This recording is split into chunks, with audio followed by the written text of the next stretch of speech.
2 taon daw sumailalim si Russell Bernardo sa Nurse Deployment Program ng DOH. Sila yung pinapadala sa mga komunidad para umalalay sa serbisyong medikal ng lokal na pamahalaan. Nagpapasalamat si Russell na nakapwesto siya sa isang ospital sa Quezon City bago pa man mapabilang sa mga tinanggal na nurse sa ilalim ng NDP program. Wala pong kasiguraduhan kasi na marirenew ka. Kulang na po yung budget.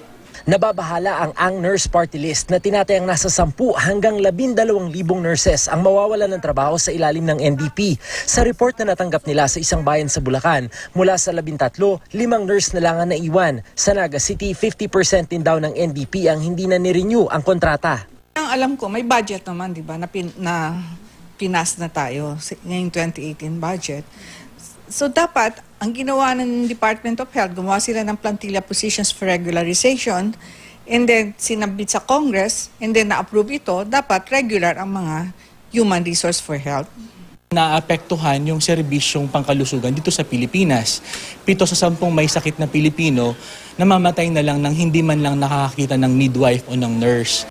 Noong 2017, halos 16,000 nurse ang naipadala sa mga lugar na kulang sa health workers sa ilalim ng deployment program ng DOH. Base naman sa tala ng Philippine Overseas Employment Administration o POEA, mahigit 22,000 ang OFW nurses noong 2015. Mga nurse ang ikatlong pinakamaraming bilang ng OFW noong taong yon. Pero nilinaw ng Health Department, hindi 12,000 kundi nasa higit 1,000 lang ang nawalan ng trabaho. Kailangan daw magbawas ng tao para maitaas ang sweldo ng mga naiwan sa ilalim ng Salary Standardization Program. These nurses are oriented also that this nurse deployment contract is 1 year. So 6 months po yan.